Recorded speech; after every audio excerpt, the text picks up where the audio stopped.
It's time to get your music radio ready with the AudioSkills podcast. It doesn't matter what type of music you're creating or what gear you use. It's all about the technique.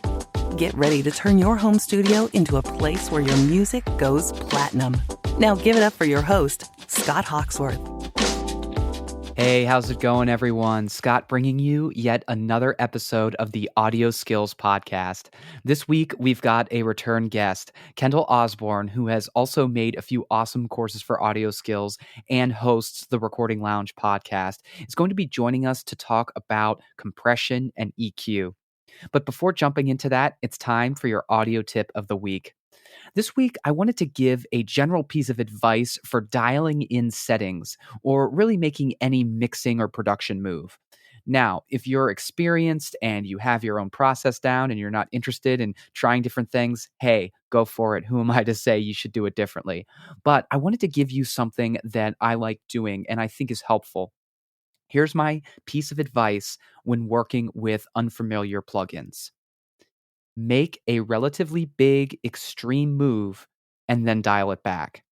I think this can be very helpful for beginners especially, but really anyone could benefit from trying this in their workflow, even if they are familiar with the plugins or they've used them before. So for example, when you first start compressing something, try making it so that you can really hear the compression. Basically, intentionally do more than you think you should. Then you can walk it back to where it's just right and it's very subtle and fits well with everything. Same if you're using an EQ. Let's say you're boosting something. Start with a pretty sizable boost, more than you might want to actually boost, and then walk it back. I find it's helpful to essentially set a ceiling for this is way too much and too noticeable, and then work backwards for blend. Remember that oftentimes mixing is the art of subtlety. So when you're dialing things in, working towards that, making things less noticeable, not away from it, making things more noticeable, can be helpful. Of course, again, if you're going for a specific sound, all bets are off.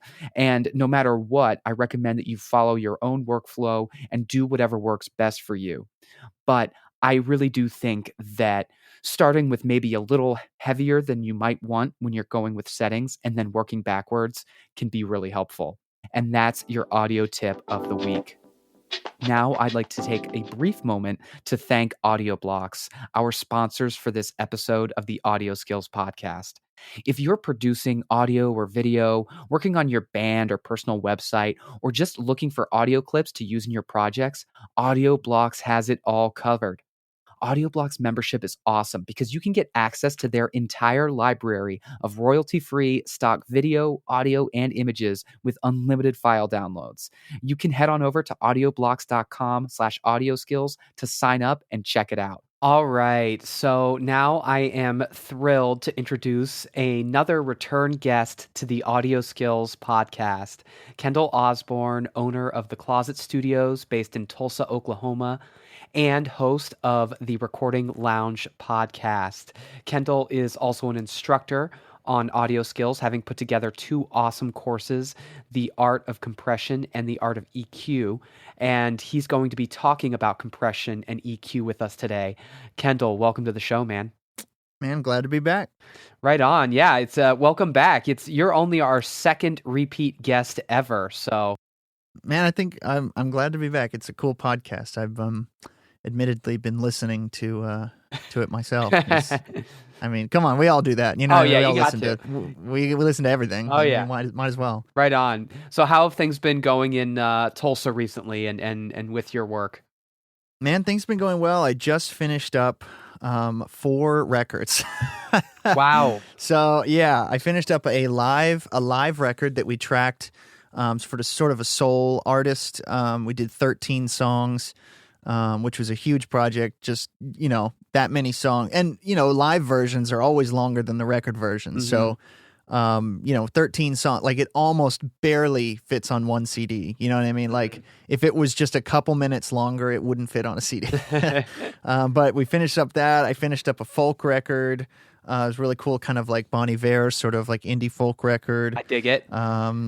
Finished up a couple of singles. What else did I finish? Finished an EP from this sort of rock band. So yeah, I mean, it's been pretty good. Right now, things are starting to slow down for the end of the year.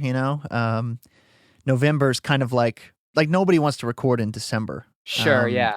There's so many things going on between Thanksgiving and Christmas. It gets really busy, and I also Christmas time is the only time of the year I really like take off. So, and it's mostly because of that reason that not many people want to do projects after like the 15th of December. Everyone's pretty much they're done. Yeah, they're done for the year. Well, that's good. You can get a little bit of a breather and hang out. Yeah. It's a nice time. I get to spend more time with my wife and just take it easy, read books. Very cool. Very cool. Okay, so to business. In this episode, we want to talk about EQ and compression. Yes. And not only have you created 2 awesome courses for AudioSkills around these topics, but they are also just really important tools when it comes to mixing and producing. And so my first question for you, Kendall, is if you had to define compression and EQ as succinctly as possible for someone who is unfamiliar. I know, and I love that this is like so loaded and ridiculous, but I need to ask it. I think it's loaded for me too, because you're like, I know this guy's going to rant. I know he's going to get on a rant. How would you define each? Okay, so EQs. Equalizers are devices that allow us to manipulate the frequency spectrum. So they come in lots of different forms, but for the most part, they allow us to turn up and down frequencies and frequency regions, and in different shapes and bandwidths, and sometimes very sharp specific, like allow us to turn up a single frequency or turn down groups of frequencies. They allow us to make things like have big changes in tone or small changes in tone. So they can make things fuller or bigger or smaller, brighter, darker, more harsh, less harsh. An essential tool, for blending things together tonally in a mix. And compressors are dynamics processors that allow us to, I would say, maybe the best way I could describe them is they allow us to manipulate the ADSR envelope of a sound. So this can be done in sort of what you might call a microdynamic way. Or which would be like small changes to the envelope, like making a sound be more attacky or have more sustain or something like that. But it could also be done in like a macro dynamic way. Macro meaning big, broad changes to a sound over the course of the song. Right. So maybe like level out a bass guitar sort of over the course of a song. That would be like a macro dynamic compression choice. They can be used to make things more punchy or less punchy, more aggressive, more controlled. Another really essential tool, because we've got like with EQ and compression, we have sort of our 2 primary tools as engineers. It's like a tonal tool and a dynamics tool. Yep. That's kind of how I look at it. It's like your fork and your knife. You know what I mean? It's like that's kind of your main tools there. And, most analog gear that we use, in a recording situation is going to be EQ and compression and mic preamps. Like that's most of it, Yep. So aside from like reverb and delay and like effects, like time-based effects, things like that, I mean, EQ and compression is really like our primary pair of tools. Yeah, absolutely.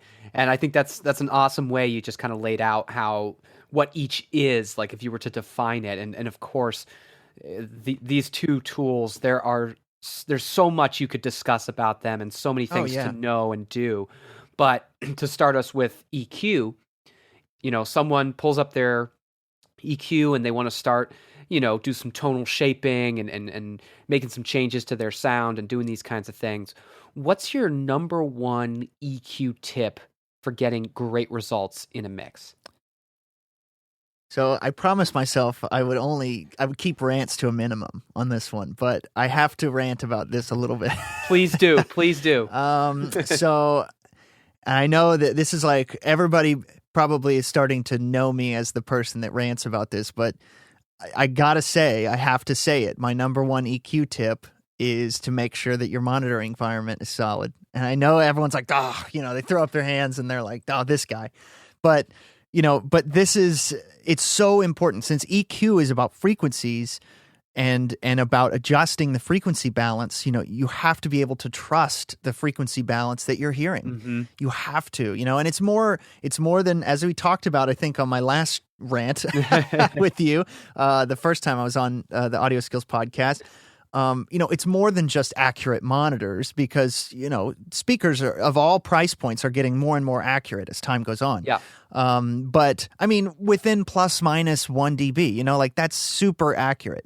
Like the high end stuff is like plus minus 0.25 dB, but it's mostly more so about an accurate acoustic environment. So, if your room has a 5 dB boost at 100 hertz, you will want to reach for an EQ and turn down 100 hertz, and you'll say, "Oh, my sound is boomy," but your room is lying to you, and unfortunately, you actually didn't need to EQ at all, right? And so, like I said on a last show, like I've done acoustics consultations with studios or home studios, or a couple of venues, a couple of churches, things like that, and I've seen variations in the response, like plus minus 18. Wow, and that's so much, like. Most EQs can't even go that high. Like that's, literally like maxing out an SSL or Neve EQ on a lot of those. It's like maxing all the way.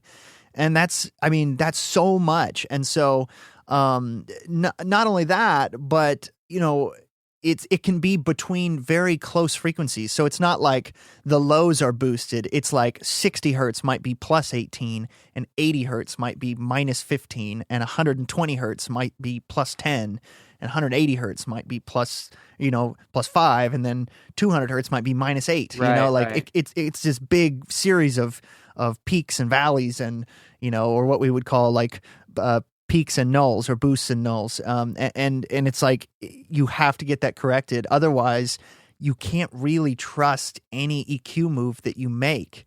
Now, part of this also, in terms of like monitoring, is making sure you're not listening too loud or too quiet. Right. I would say that I tend to mix pretty quiet, but I'm really used to it. But our ears are flattest at around 82 to 84 dB SPL.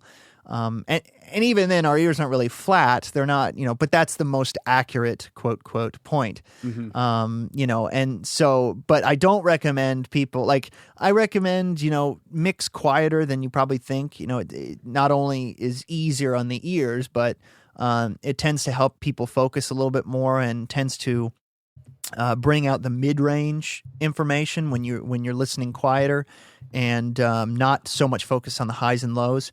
But I would recommend at least don't get in the habit of mixing too loud. It's not only bad for your ears and tiring and fatiguing, but the frequency response is all out of whack, and you'll end up with something that just doesn't sound right. Now, some people will naturally ask, well, what about mixing with headphones? There's no room, in that equation, right? Mm-hmm. But I would say that's a fair point. Me personally, I don't really like headphones, but that's not to say that, I've heard some headphones that are like really nice, high grade headphones that are like, for mixing and mastering and stuff. And they can be fine to work on. I've never really felt like I can get a great mix on headphones. I don't really know why, but I would say that if you're like new to this and you don't have any treatment in your room and your speakers are mediocre, you might be better off mixing on some headphones, at least from that. Like, a nice pair of speakers might be over $1,000, but a nice pair of, like, some of the top headphones on the market are like $1,000, Right, yeah. So, like, you can get a $300 or $400 set of headphones that, on paper, is way better than a $300 or $400 set of speakers. And you also don't have to worry about the room as much. So for sure.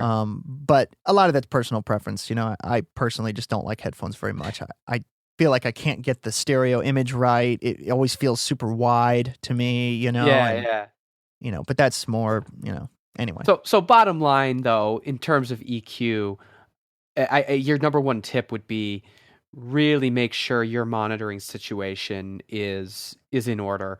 And like I said, I know that's not that's not like a real usable tip in context, but it's so important. It really, really is. And but it could be so huge. It could be so huge because there's people out there, so many in home studios that are in imperfect spaces, and they may be unhappy because they're like, man, every time I take whatever my mix out to my car, it sounds like junk. It sounds terrible, right? And they think that they have a skill problem or a problem with their plugin or whatever.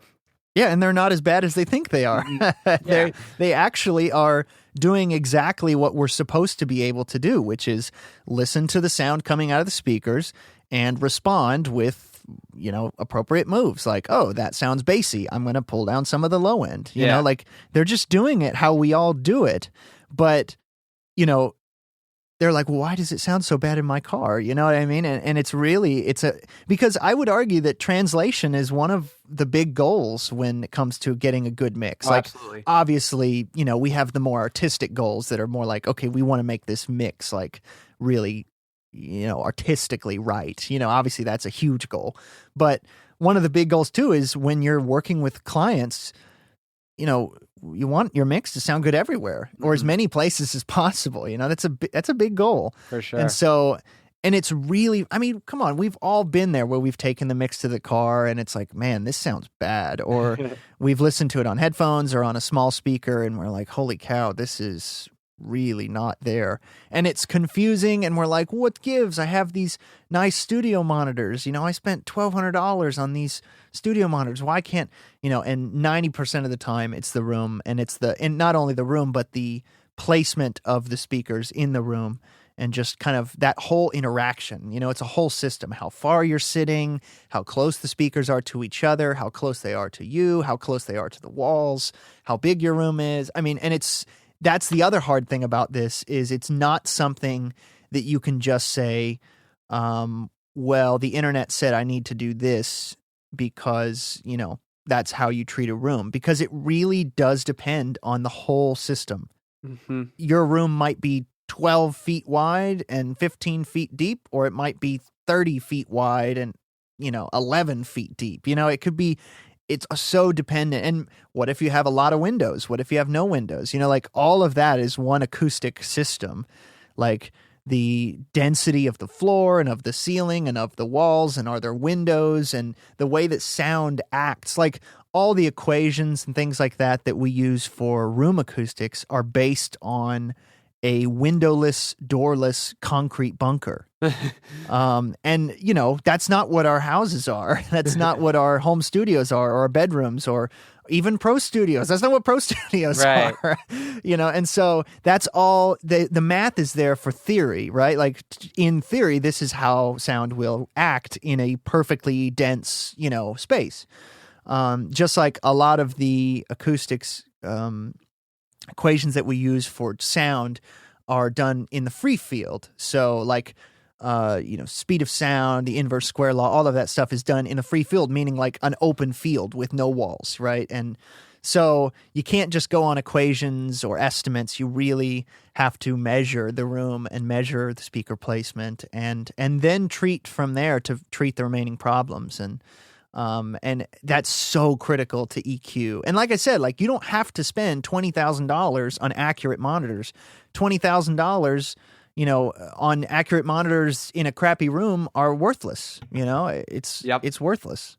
So anyway, I'll be done ranting. That was a good rant. That was really good. I like that one. Okay. So, okay. No. Maybe I'm opening up for another rant here. What's your number one compression tip for getting great results?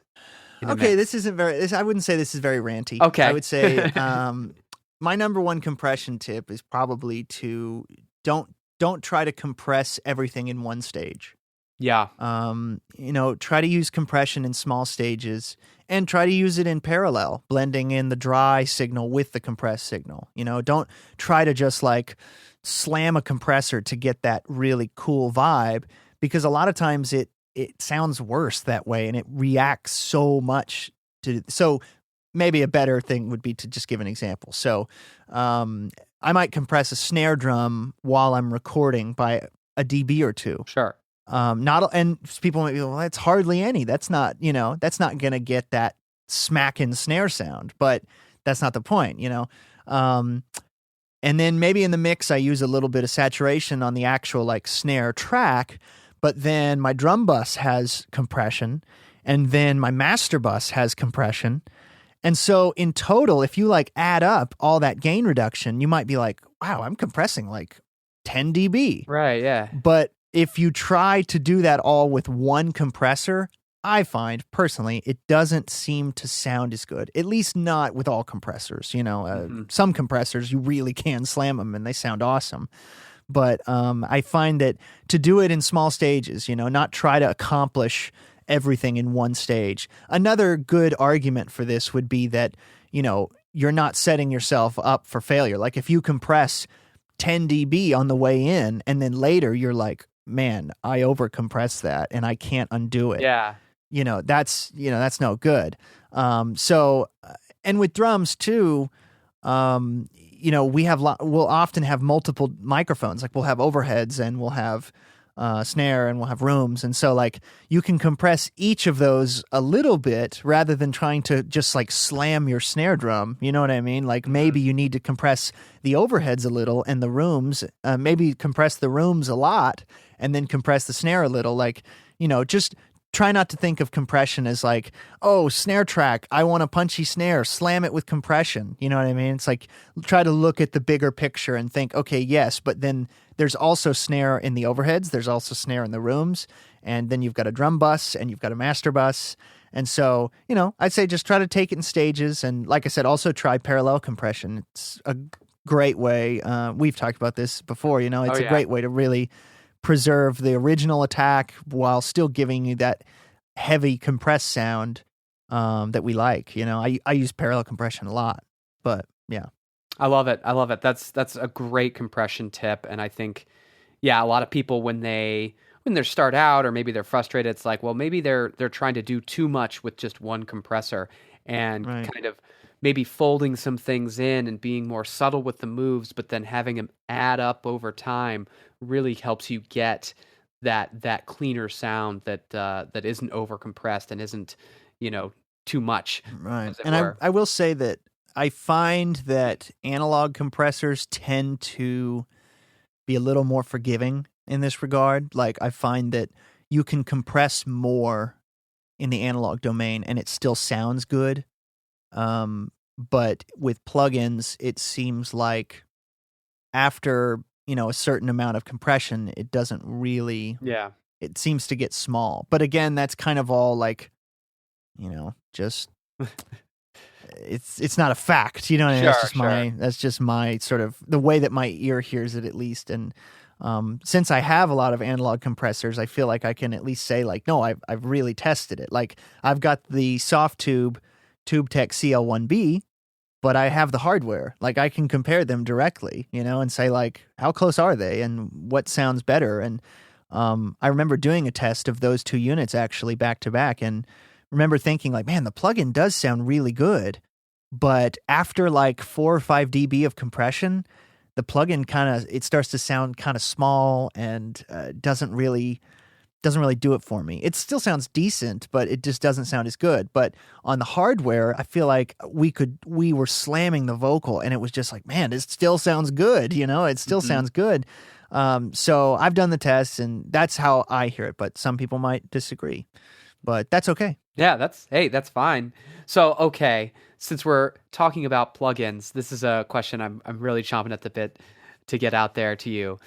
I have spoken with some engineers, producers, what have you, who will swear up and down that, for example, you should never boost frequencies with a stock EQ, or you should, you can't do this with a stock EQ or a stock compressor or whatever.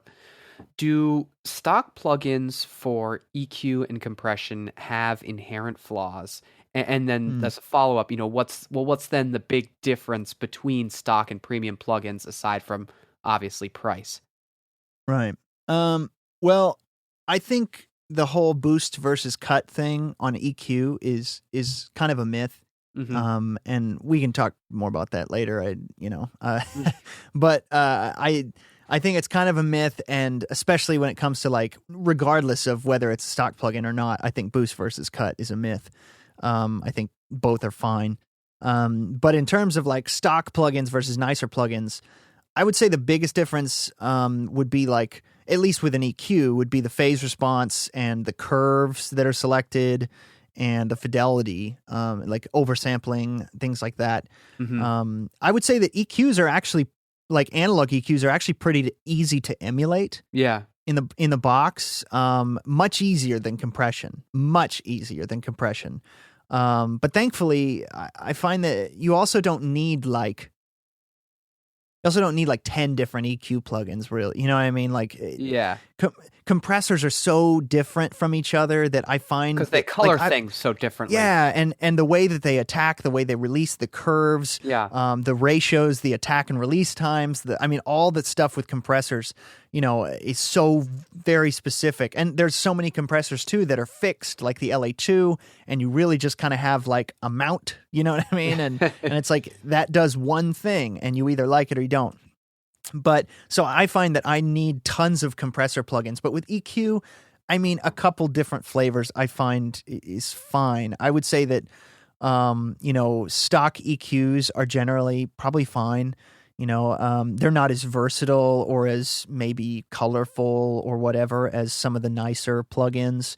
Most stock plugins I find are very clean sounding and very sort of plain sounding. So I wouldn't say that it's something that they're adding to the sound that's bad. I think it's just that they're not adding anything. You know what I mean? Like, right. I think that like a lot of the EQs and compressors that are out on the market, like for example, like a lot of the analog emulation stuff from UAD and stuff like that's actually adding sort of its own little flavor to the sound. Now, in terms of EQ, I will say that nicer, premium plugins, as you said, tend to have better specs in terms of phase response, and they tend to be better curves, better sounding curves with higher fidelity. But again, that's so subtle. I would argue that like if you were choosing between should I upgrade, if you're only using stock plugins, should I upgrade and get nicer compressor plugins or nicer EQs? I would say compressors in a heartbeat, because stock compressors have never really done it for me. They just seem to. Now there are some out there that are actually really pretty good. The Logic one's pretty impressive. I like the Logic one myself. Yeah, it's a lot different than a lot of stock, compressors. Like the stock compressors that come with Pro Tools, like they've got that weird, default digi compressor, and then they've got the Bomb Factory, and those are just okay. But I would say there are so many different types of compressor flavors out there. I would say that's probably more important to consider in terms of like getting a nicer plugin. So you might get more. So you might get more flavor from a premium compressor plugin that can give you some better options for your sound, as opposed to if you were just going with stock. Yeah. But would you say it's fair to say that in both situations, like, you'll be able to accomplish much of what you might want to do with stock plugins? Like, Kendall, if I took you and I put you in a room and I said, sorry, man, you only got stock plugins, like, would you say you could get a mix that, would it be as great as if you had all access to everything? No. But would you be like, this is a solid mix? Man, that's a hard one. Because I'm thinking of a couple of the plugins that I really enjoy that I think, man, I've never seen a plugin that does that. A stock plugin, that is. Yeah. I would say it would be really hard. Mm-hmm. I would say that like anything, like microphones or, guitars or whatever, like good plugins are worth investing in, and now I will say this, if you can get a really good, like, single EQ plugin and a really good single compressor plugin, like, you don't have to have like 100 of them. You know what I mean? Like, if you can just get one or two really nice plugins, I think that would be even a huge jump above stock, in terms of versatility and tone and character and all that. But could I make a mix with just stock plugins? I think so. I think I'd be unhappy. I'd be like the that meme of the cat with the big frown on his face. Grumpy cat. Yeah, grumpy cat. I would be that. The whole mix would be like, ugh, this is, and I think a lot of it too would just be speed. You know what I mean? Like using the stuff that I know would be. And I know what it does, and I know that this compressor can get this sound, and you know what I mean? You'd have to do more legwork. I would have to do a lot. It would take a lot more time to really kind of get there. But I suppose it could be done with enough time and, coffee, and I could probably get it done. There you go. So, since we're talking about plugins, what are your thoughts on using presets for compression and or EQ? My thoughts, never. Never. Don't do it. Never. Don't do it. I would say try to get out of the habit of doing it. Now, okay, I say never with an asterisk. If it's something like your master bus EQ, that's a little bit different. Something really broad that's like, I add a dB at 15K. You know what I mean? It's like, okay, that's nothing. You know what I mean? That's such a subtle, just like lift, in the high frequencies there.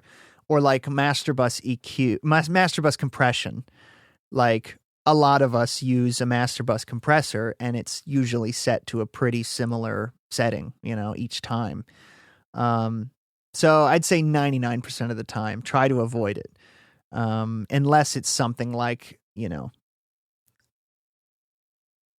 like that, maybe on a master bus or, for example, and part of it, I think also is you have to explain like, with compression, I understand the whole idea of having a preset and then the only thing you really do is adjust the amount.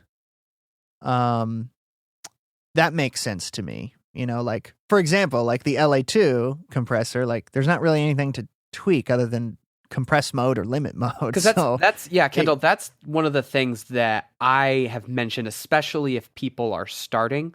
I think, I'm with you 100%. If like you're just using a preset like, oh, female vocal 1, that's right. it. Like, no, don't do that. Don't do that. But like, if it could be a starting point, or it helps you get to know the plugin, the tool better, and like, okay, well, here's what it does, but then adjust it and don't be afraid to just say, okay, this is just a mess. I'm going to go back. I'm going to take everything off, and then I'm going to start, from scratch. I do think presets can be good starting points, sure, for folks, but I'm with you 100% in that. In general, and you gave an example of when maybe it's okay, but like in general, just kind of setting presets and forgetting it, that's a right rough road. And I would say down. Compressor presets are a little bit more forgivable than EQ presets. Like everything is so different with EQ. You know what I mean? Like, yes, who knows? Like when they made an EQ preset for like rack tom, on an SSL compressor channel strip or whatever, like. The EQ from that, it's like, who knows what mic they recorded with, or like what tom they were, were they using a big like 13 or 14 inch rack tom, or like a tiny like 10-inch rack? I mean, you don't even know how they tuned that preset. So I would say EQ, try to avoid presets as much as possible. Compression, use it as a starting place maybe, but even then, I try to keep I try to always just listen to it. I try to force myself to do that. You know what I mean? For sure. And really try to pick what's appropriate for that given thing. Right on. So, okay, we're talking about EQ, we're talking about compression. I have gotten this question so many times, and it's generally people who are newer to all this, and it's okay to ask questions, it's okay to have struggles and things like that, but they ask, should I EQ or compress first? What's your answer to that question, and why? That's a great question. Yeah. And it's the good news is there's not a right or wrong way. So, it's worth experimenting with both. I would say that I I like to think about what the compressor is going to react to. Mm-hmm. For example, if you've got like a really boomy acoustic guitar and you're going to have to take out a lot of that low end, you probably should EQ that out before you compress, because you don't want the compressor to be reacting to something that's not really the sound, that's not really what it's going to be. Similarly, like on hi-hat, for example, most of us are going to roll off all the low end, right? Like we don't need any of that. That's my argument. It's like, well, why would you compress that if you want it to not be there anyway? Right. Like on a hi-hat, not that I ever really compress hi-hat, but sometimes I do, you don't want to send the compressor not hi-hat. You know what I mean? Like, yeah. So you want to roll off all that low end and possibly even boost the high end a little bit so that the compressor is really reacting to the hi-hat and not like the snare bleed or the kick drum bleed or whatever. Right. And you could even, like, some people will even EQ something one way before the compressor and then kind of undo that after the compressor because they want the compressor to react in a certain way. Mm-hmm. Now, with compressors that have a detector circuit, that's what that's for, so you don't have to EQ it, compress it, and then undo that EQ move. You can use the detector circuit in the compressor to sort of like pre-EQ the sound, so the compressor is like pretending that that's the sound. But yeah, I would say most of my EQ I do before compression. Mm-hmm. But not all of it, I still do EQ after compression, but I find that the stuff that's after is generally a bit more like broad sweeping sort of stuff rather than like specific, like I need to take low end out of this or the low mids on this are muddy. You know what I mean? I want to try to get that stuff out. Another thing too is that compressors will tend to accentuate, the strongest parts of a signal. Right. Like if you've got kind of a quacky Telecaster sound, if you run that through a compressor, it's going to get more quacky, and more aggressive. But if you've got a real fat sound, you run it through a compressor and it can kind of get a little tubby and kind of, overly fat sometimes. Mm-hmm. So some people, like I remember reading this interview with Michael Brower, and he said his simple answer is, if you're removing low end, do it before the compressor, and if you're adding, do it after, which I thought was a really interesting, because I find that to actually be true a lot of times. Yeah. I don't really think about it like that, but I guess that's kind of true in a lot of ways. The general rule would be, don't compress something if it's like really far off from what it needs to be. Yeah, because that's going to emphasize the things you don't want if it's right. way far off. And it's just going to confuse the compressor. Yeah. You know what I mean? Yeah. You want it reacting to really what you want it reacting to. Mm-hmm. Mm-hmm.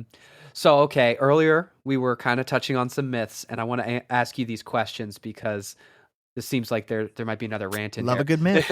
Love a good myth. So, what do you think is the biggest myth or misconception when it comes to EQ? Yeah, so like I mentioned, I do think that probably the most common myth is that cutting is better than boosting. Quote, quote, better than boosting. Mm-hmm. And I've done a test. They're not, generally speaking, at least in most EQs, they're not any different in terms of phase response or quality or fidelity. Some people will say like, oh, don't boost EQ because it adds weird phase shift, but that's just not true. Mm-hmm. The phase shift is identical for boosting and cutting. It's just in the opposite direction. So like if there's a 90-degree phase shift, if for boost, it'll just be a minus 90-degree phase shift if you cut. It's the same thing. And so I will say, however, cutting does have some benefits that boosting does not, such as preserving headroom. Mm-hmm. So when you keep adding, boosting, you can run the risk of like driving the volume up and clipping the plug-in or clipping a track or a bus or something. Whereas if you cut, you're removing that volume and you're preserving sort of the headroom of your sound, which is a big benefit. Cutting isn't by any means a bad habit, but I wouldn't say that to just say that cutting is better than boosting, I think is a myth. Yeah, and I have a video about that on my YouTube channel too. If anyone wants to check that out, there's more of a rant on that. So, right on. No, do check that out if anyone out there is curious to learn a bit more about that. Okay, so that's EQ. What do you think is the biggest myth or misconception when it comes to compression?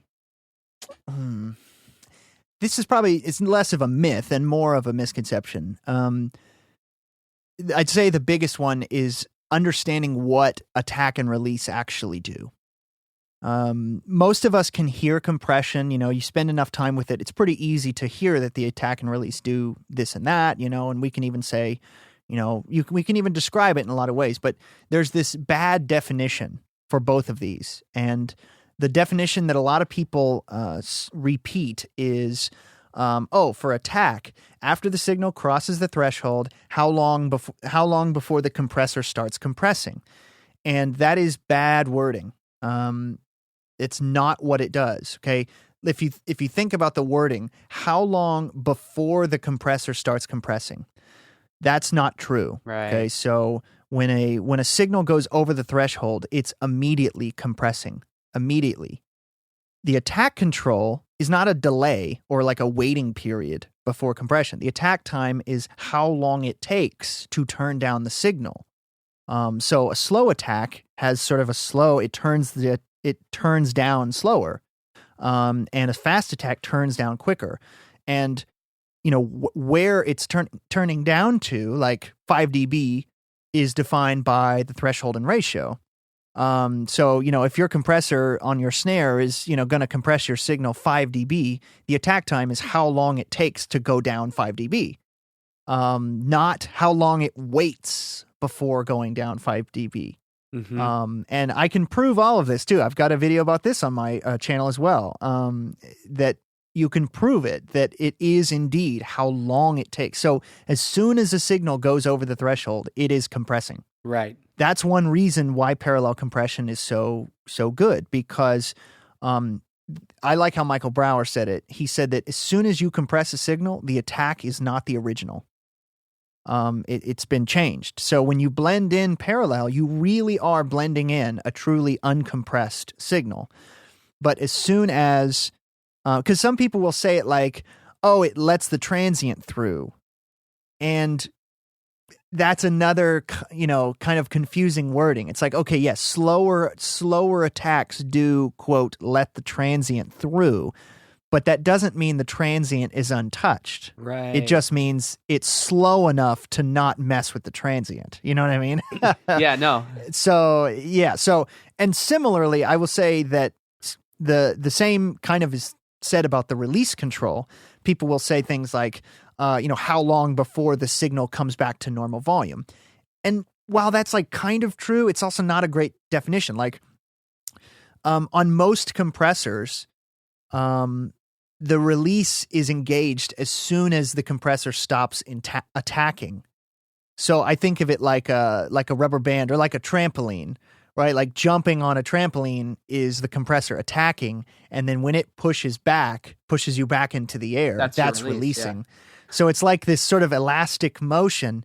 So, as soon as the compressor is done attacking, it starts releasing. And it's like attack, release, attack, release, attack, release. You know what I mean? Like it's an elastic type motion. That's kind of how I look at it. And I also have a video about the release control as well. I have one about the EQ, like I said, boosting and cutting. I have one about attack time, and I have one about release time. And I basically prove it all. I prove it with waveforms and show it in the DAW. Like, no, this is really what these things are doing. And it's weird when you first kind of like really get it. You have this sort of like, Han Solo moment, like, like, oh my God, what and you have this like weird moment where you're like, do I know anything about compression? But in truth, like everything you knew was pretty much the same. It really just changes what you think about in that initial, like the initial part of the attack and the initial part of the release, and when the release works. Now, because there are controls that do, like essentially like with release, some compressors have a hold control, and that will hold the compression down before it releases. Mm-hmm. And that's what the hold control is. But some people confuse that with like, oh, if you have 1,000 millisecond release, it will hold the compression down for a second and then release. It's like, no. That's not it. It's like a constant elastic motion, back and forth, attack, release. And so, yeah, anyway, I would say those are big misconceptions. And when you finally get past that, compressions, it makes a lot more sense. And you don't have to, you almost like it frees you up to not worry about it as much. You know what I mean? It's not really like, it doesn't really change how you compress. You still compress a sound, you listen to it. Does it sound good? Cool. It doesn't really change that. It just helps you understand it a bit more. So I would say that's a big misconception with compression. For sure. And kind of just to speak to that and like the value in understanding how these tools work in a more intimate way, like, really understanding it. I think the value is one thing, especially for folks who are maybe struggling with them or newer to all this, is that it really makes it less intimidating. It's like, okay, I've got it. I understand what compression is really doing, how that functions. And now I don't need to worry about that anymore. And I can just focus on using the tool. And, right. And it can also save you time in terms of like, if this compressor sounds really good for like fast stuff, it's really fast compressor. Mm-hmm. If you understand that, then you'll know like, oh, well, I don't need to use that on this thing where I need a slow attack, like you understand it. So it can speed things up where you're like, well, I know why that compressor sounds that way. And I know why that one sounds that way. And now I have a better idea of when to use each one. Yep, absolutely. Okay, Kendall, my last question here. We've been talking EQ and compression, and there are folks they're all excited now. They're like, okay, I'm ready. I want to get better with EQ and compression. I want to, on my next mix, I want to get better results with it. If you could give, one tip or piece of advice to help someone get better with these two crucial tools, and in the most efficient way possible, and get excited because when you get good results, that motivates you to keep going and all that kind of stuff. What would that tip or piece of advice be? Aside from sort of the general advice of like, you just got to do it, like, right, yeah, like just aside, because obviously, you know what I mean? Like, we all know that the best way to get better at EQ and compression is just to do it a lot, and realize that it takes time, and you're getting better. I promise. It's just slow. You know what I mean? Like, and it's slow for everybody. You know what I mean? Like, it's the exception to the rule. People who get really good quickly, like that's the exception. Not, most people, it takes them years to get good, aside from that, just sort of general advice. I will share something that I used to do, when I was starting out. And I don't remember where I got the idea to do this, or if I just came up with it, or someone told me to do it. But it really helped, and it helped me see my own flaws. And basically, what I would do is I would get to the same point in a mix like everybody else, when they're starting out, where it sounds fine, and then eventually you like kind of finish the mix and you take it to the car, it sounds bad, and you're like, man, what's the problem?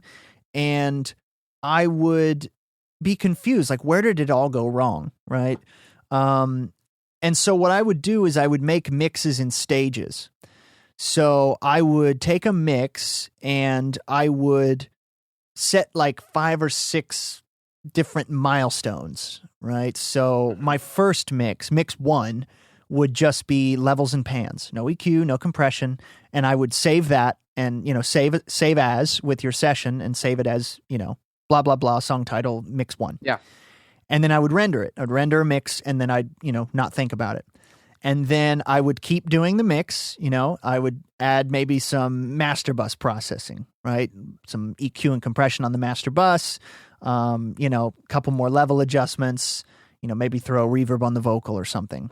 And then I'd render that mix 2, and then save that session as well. And then I'd go to mix 3, which maybe would have some like drum bus processing and maybe drum bus EQ and maybe some like bass bus processing. Like I might have like a DI and an amp channel. Sure. And then, then maybe process the bass bus and then maybe like process like the backing vocal bus and then like the key. So try to go like working my way from big to small, like from the master bus, working it more and more towards the individual channels and trying to do just little amounts.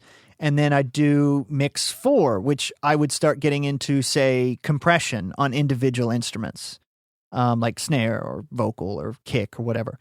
And then maybe mix 5 would have EQ on individual instruments. And maybe mix 6 would have effects, and then maybe mix 7 would have automation. And I just save a new session and render a new one at each of these stages or milestones. And then when all that's done, when you finally finish the mix, I would still find that, and this whole process is kind of moot if the mix you finish is awesome. Yeah. If your finished mix is great, you're like, well, I guess I didn't go wrong. I did great, yeah. But if it's a mix that you're struggling with or something you feel like you just can't get right, what I would then do is I would kind of like take a second and go to my car or grab some headphones or whatever and listen to each mix kind of in order, not necessarily the whole thing, but just kind of, right. Or even drag all 6 or 7 mixes into my DAW and kind of A/B. And I would help me see like, where did it all go wrong? And I might see like, oh, on mix 5 or whatever, the one where I started adding EQ on individual instruments, that it all starts to sound worse there. You know what I mean? Like it sounds really scooped or harsh or thin or whatever. Like it was all good up until then, but then it got, a lot worse. Yeah. And so from then I could say, okay, why do I struggle with EQing individual instruments? And maybe you start asking yourselves questions like, am I using the solo button too much? Am I mixing too loudly? Mm-hmm. Do I need to try a different EQ plugin? Am I boosting or cutting more than I should? Or yeah, you know what I mean? Am I trying to? Yeah. Am I doing too much? Am I trying to? Do I need to reconsider my perception of like what is a lot of EQ? Or another good example that helped me was I used to use a plugin a lot called Equality from DMG, and it's a great EQ plugin. And it has a mode where you can turn off the graphic display, so all you're using is knobs. And what's nice about that is you're forced to just listen, and you're forcing yourself, because it's very easy. You and I both know it's very easy to mix with your eyes, because we have beautiful plugins and it's very easy to get like, gorgeous. Yeah. And you can be like, oh, 6 dB, that's too much. Or, oh crap, I added 2 dB, that's too much, or whatever. Like it can make you add not enough or too much by looking. So I would force myself to do that. And then lo and behold, I would eventually kind of ask myself those hard questions. Where did it all go wrong? What did I do? How could I improve? And maybe it was, the EQ was fine, but as soon as I got to compression on individual instruments, my mix fell apart, and maybe it's like, oh man, maybe I'm compressing too much, or maybe I need to work more on attack and release, or maybe I need to try some different compressors, or maybe it's even like, well, the drums sound really good, but the compression on the vocals terrible, you really can give yourself a chance to say like, to troubleshoot, in order and say, no, that's really where it all went wrong and where I started kind of screwing this up. So that's something that I did. It's not really efficient or, time saving, but it can help you sort of do some detective work and figure out, where it all went wrong. I think that's awesome. That's awesome, Kendall. I mean, that's basically like audio breadcrumbs. Right. No, it's exactly it. It really is. And it can also help you just, examine like if your mix 1 is bad, you know what I mean? Like if your levels and pans, if you can't get that right, then you need to kind of be like, I'm not going to move on to mix 2 until I can get mix 1 right. Yeah. You could also do it that way. Like if I can't get a great mix with just levels and pans only, then something's wrong here. Maybe my listening environment's kind of messed up, or you know what I mean, or something. Maybe I'm listening too loud. You know what I mean? Anything like that. So yeah, it is kind of like a trail of breadcrumbs. Absolutely. Well, Kendall, I wanted to thank you so much for coming on the show today and sharing your thoughts. This has been really, really interesting and also enjoyable. Some enjoyable rants in there too. It can't be a podcast interview with me without a rant. Right? Right. If for anyone out there who, if you ever listen to my podcast, it's basically just me ranting. That's basically what it is about various things. So, is there an iTunes category for that? I don't know. Yeah, just rants. Rant podcast. Yeah. Awesome. Well, if you would like to learn more about Kendall, you can, again, check out his podcast, The Recording Lounge, or his YouTube channel. And Kendall, what's your YouTube channel again? I believe it is youtube.com/recording lounge. Let me double check that really quick. I want to make sure it's not youtube.com/recording lounge podcast. I think it's just recording lounge. Yes, youtube.com/recording lounge. And then the website is Recording Lounge Podcast, not the Recording Lounge Podcast, oddly enough, but recordingloungepodcast.com is the website. Right on. And Kendall has just a bunch of other goodies and great information and really diving into things that I think is really cool because it's approaching things in a way that maybe not that many other people are talking about, audio and really diving in. So it's awesome. Thanks so much for listening today. And as a reminder, for links and information about today's show and our guest, please check out our show notes at audioskills.com/podcast. Ready to go even deeper with your recording, mixing, and music production? We've got all the info and techniques you need in one place so you can turn it up. Go to audioskills.com and access a huge library of video tutorials and private workshops so you make progress even faster. Come back next week for a brand new episode of the Audio Skills Podcast.